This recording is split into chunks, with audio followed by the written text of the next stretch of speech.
Have we heard from Morbid Mommy? I've been oddly concerned about this user since they posted about a year ago, and I haven't been able to find any updates. Here's the gist of their story. My husband and I are expecting our first child, which I knew would be a sensitive issue for him since his mother died during childbirth.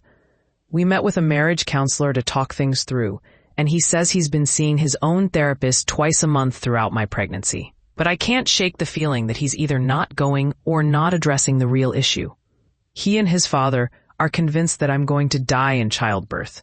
They won't openly admit it, but their behavior makes me feel constantly stressed and uncomfortable. When my husband started saying things like, "Please make sure your life insurance is up to date," I thought it was intense, but went along with it.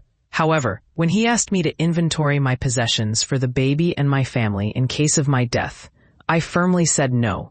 It felt too morbid.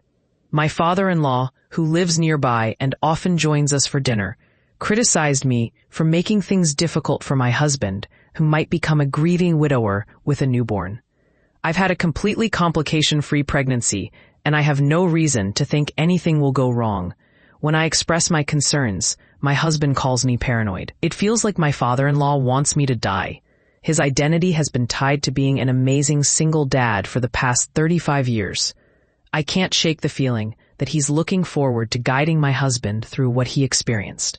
At this point, I'd be happy to never see my father-in-law again, especially since he insists on being in the delivery room and has even said I'm not allowed to have an epidural or laughing gas.